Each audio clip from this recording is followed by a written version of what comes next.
Hier, j'ai une nouvelle fois été reçu comme un roi. J'ai passé la nuit à Lochère, au gîte chez Nathalie. Le gîte était déjà occupé par un homme qui s'appelait Philippe, mais il n'a vu aucun inconvénient à ce que je partage les lieux avec lui. Nathalie m'a laissé monter ma tente dans son jardin, elle m'a permis d'utiliser sa salle de bain, elle m'a même offert le café et le petit déjeuner ce matin. Partout où je vais, je suis extrêmement bien reçu. Même Philippe était extrêmement accueillant. Il m'a donné son numéro de téléphone et m'a demandé que je le tienne au courant de l'avancée de mon voyage, ce que je ne manquerai pas de faire. J'ai beaucoup de chance.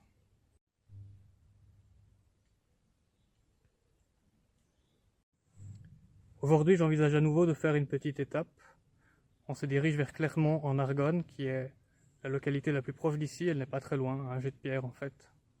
C'est un endroit où je vais pouvoir faire des emplettes avant le dernier endroit avant un long moment en fait, avant Bar-le-Duc. On va devoir traverser une 60aine de kilomètres sans trouver de commerce. J'espère que ça va bien se passer. J'ai profité de cette belle journée pour faire une lessive car mon linge a bien besoin que je m'en occupe plus en profondeur que les petites lessives que j'ai fait jusqu'à présent.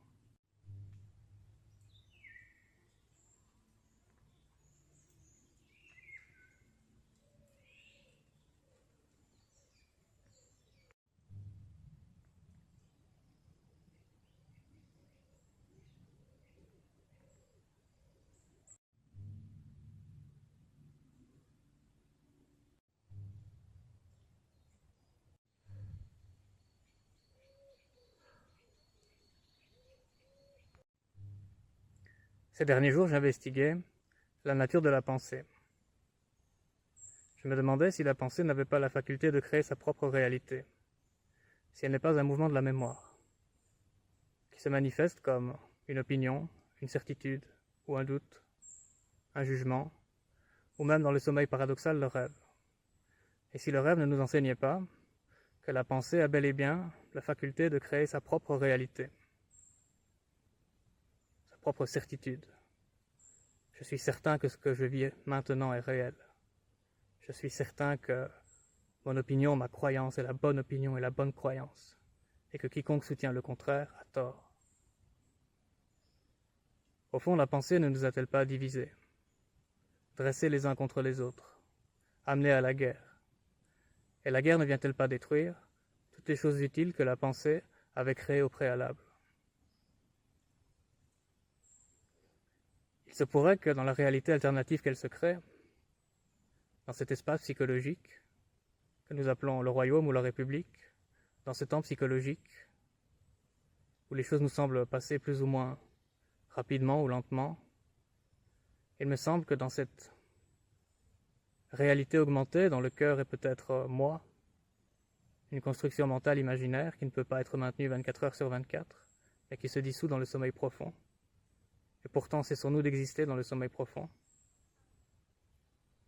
Il me semble que toute cette pensée pourrait très bien commettre d'innombrables erreurs, des erreurs dont elle ne prendrait jamais conscience, tout simplement parce que le sabre ne peut pas se trancher lui-même, et que pendant des milliers d'années nous répéterions ces erreurs, restant par là même prisonniers d'une spirale de la souffrance et de la violence.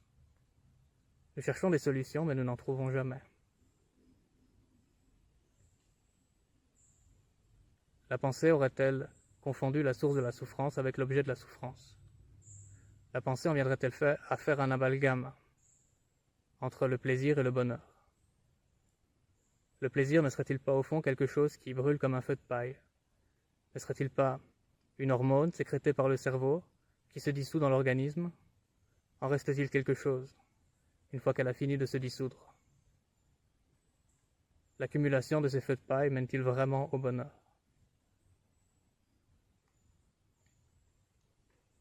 Ne pensez pas à un crocodile qui se repose sur le bord de la rivière. N'imaginez surtout pas cela. N'imaginez pas un crocodile jaune. Ne l'imaginez pas parce que ça n'existe pas. Ce serait un gâchis de votre énergie mentale. N'imaginez pas qu'il porte du rouge à lèvres et qu'il vous fait un clin d'œil. L'esprit est un caméléon. Il peut prendre 10 000 formes. Il peut prendre la forme d'un crocodile jaune, des mathématiques, de la grammaire. Il peut aimer ou haïr, s'impatienter, ou au contraire être particulièrement patient. Mais quelle est la forme de l'esprit avant qu'il ne prenne aucune forme? Et cette question avant tout a-t-elle de la valeur? Que notre esprit soit capable de prendre toutes ces formes est fondamental à notre quotidien. Cela nous a permis d'inventer un confort considérable. Pensez à l'eau courante, à l'électricité, à la pénicilline, au Wi-Fi. Toute cette technologie nous permet de vivre une vie particulièrement confortable. Mais l'on pourrait se demander quelle est la part réelle de confort et quelle est la part psychologique, subjective. Au fond, un être humain qui vit dans le cœur de la forêt amazonienne, en ignorant qu'il existe une telle chose que des mégalopoles, qu'il existe une telle chose que l'électricité et l'eau courante, cet être humain-là sait-il qu'il vit une vie inconfortable? Quelle est la part réelle de confort et la part psychologique? Nous vivons certes des vies très confortables, mais sommes-nous plus heureux que nos ancêtres qui vivaient sans ce confort? Il me semble que, malgré tout notre confort et notre plaisir, nous nous suicidons malgré tout dans notre environnement particulièrement confortable. Il me semble que tout cela n'a pas aidé l'être humain à se libérer de sa souffrance, et par là même de la spirale de la violence infinie qui parcourt le monde humain depuis des milliers d'années. Au fond, à une époque, nous étions des pierres, et aujourd'hui, nous tirons des missiles.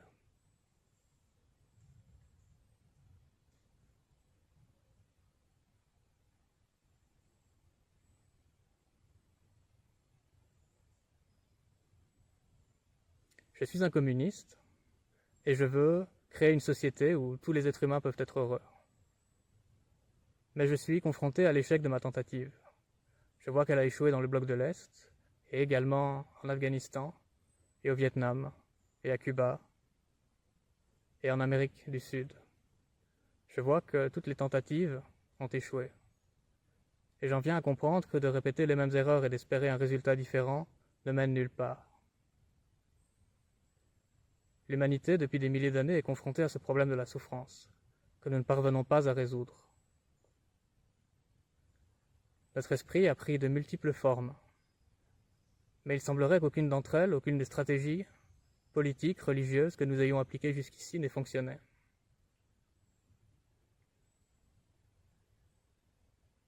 La solution au problème de l'humanité se trouve-t-elle dans les formes? Quelle est la forme de l'esprit avant qu'il ne prenne aucune forme? L'esprit, fondamentalement, est-il rouge ou bleu? Est-il sucré, salé ou amer? Est-il chrétien, juif ou musulman, athée ou agnostique? L'esprit, fondamentalement, peut-il être circonscrit, c'est-à-dire défini, c'est-à-dire limité? La solution de nos problèmes, au fond, se trouve-t-elle dans une forme ou dans l'absence de forme? Nous avons essayé toutes sortes de formes, toutes sortes de rituels religieux, toutes sortes de prières, toutes sortes de techniques. Cet ADN-là, qui est celui des parents et des parents avant eux, pendant des milliers d'années. Vous et moi, nous vivons sur cette planète depuis des milliers d'années. Cet ADN se reproduit encore et encore et encore, et nous ne sommes pas plus heureux que nos ancêtres. Toutes les formes que nous avons employées, toutes les stratégies que nous avons mises au point, nous ramènent toujours au même point de départ, à cette même spirale de la souffrance et de la violence. Il y a cette idée selon laquelle la pensée n'est jamais neuve. La pensée ne produit jamais rien de neuf, qu'il n'y a pas de pensée originale. Pensez à Quetzalcoatl, une divinité mésoaméricaine, aztèque je crois, un serpent à plumes gigantesques. Vous pouvez deviner comment l'esprit humain en est arrivé à produire une telle chose. Il y a une telle chose que le serpent, que l'oiseau, que la plume. Nous comprenons ce que c'est que la mortalité. Nous pouvons donc inventer l'immortalité. Et en mélangeant toutes ces informations qui existent dans la mémoire, nous créons Quetzalcoatl, une divinité. L'esprit n'a en fait, la pensée, n'a en fait créé du neuf qu'avec du vieux.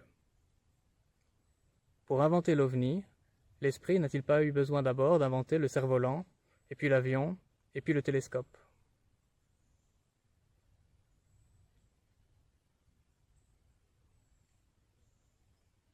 Qu'est-ce que ce serait que de retourner l'esprit à sa forme originelle maintenant? Est-ce que la quintessence de l'esprit est vraiment d'être occupé par des formes? Est-ce que nous ne nous sommes pas perdus dans toutes ces formes? Ne serait-il pas bon de retourner, au fond, à l'écoute? Est-ce que la quintessence de l'esprit, ce ne serait pas d'être fondamentalement à l'écoute?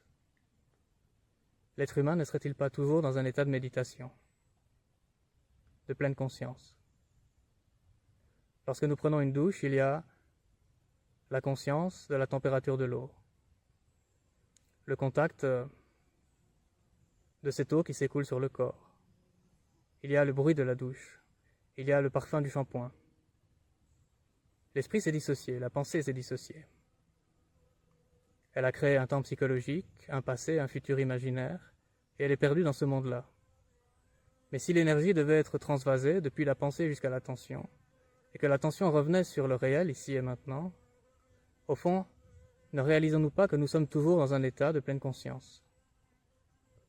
Souvent, nous voudrions méditer tous les soirs de 20h30 à 21h30 en essayant d'atteindre quelque chose. Pourquoi?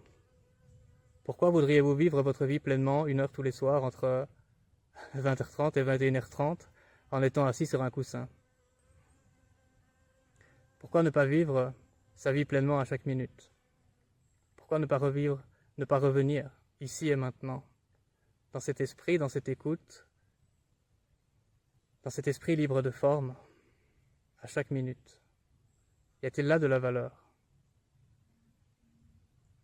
Lorsque nous attrapons la pensée, à partir de cet esprit originel, qui ne peut pas être limité, circonscrit, défini, cet esprit qui n'a pas de forme, qui n'est ni rouge ni bleu, ni de droite ni de gauche, qui n'a pas de nationalité, qui n'a pas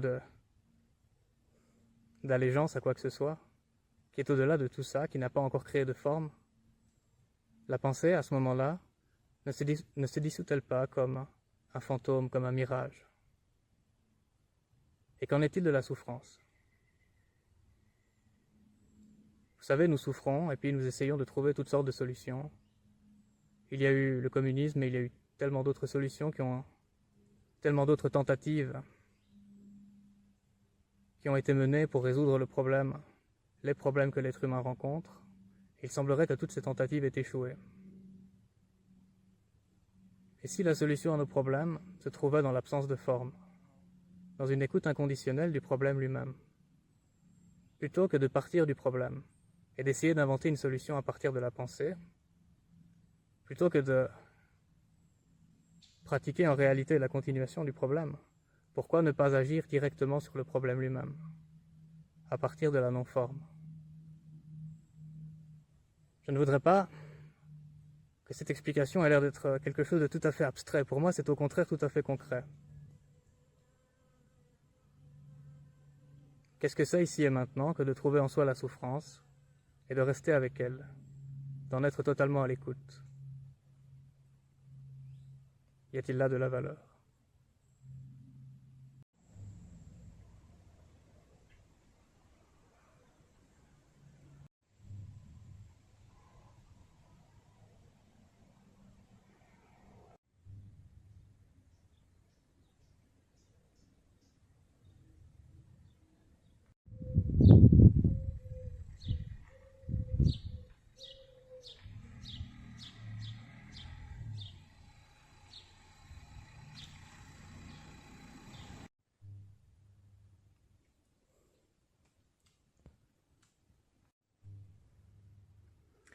Devinez qui s'est rendu compte à Intermarché qu'il avait perdu sa paire de chaussettes de rechange et qu'il a dû retourner jusqu'à sa dernière halte. Voilà à quoi j'occupe mon après-midi. Et puis, comble de la surprise, j'ai complètement rêvé qu'il y avait un camping à Clermont en Argonne. Du coup, mon point de chute a disparu.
Ce soir il y a de l'orage, mais j'ai trouvé un coin où m'abriter.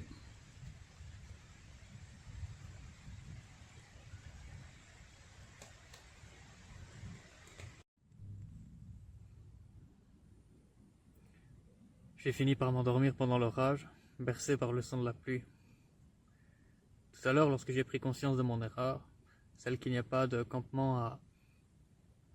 Où sommes-nous déjà? Clermont en Argonne. Je me suis dit qu'on pousserait bien jusque Beaulieu en Argonne. Ça aurait fait une longue étape de 25 km. Mais c'était sans compter ma négligence et le fait que j'ai dû revenir sur mes pas pour retrouver le matériel que j'avais laissé derrière moi. Eh bien, c'est pas grave, on ira à Beaulieu demain.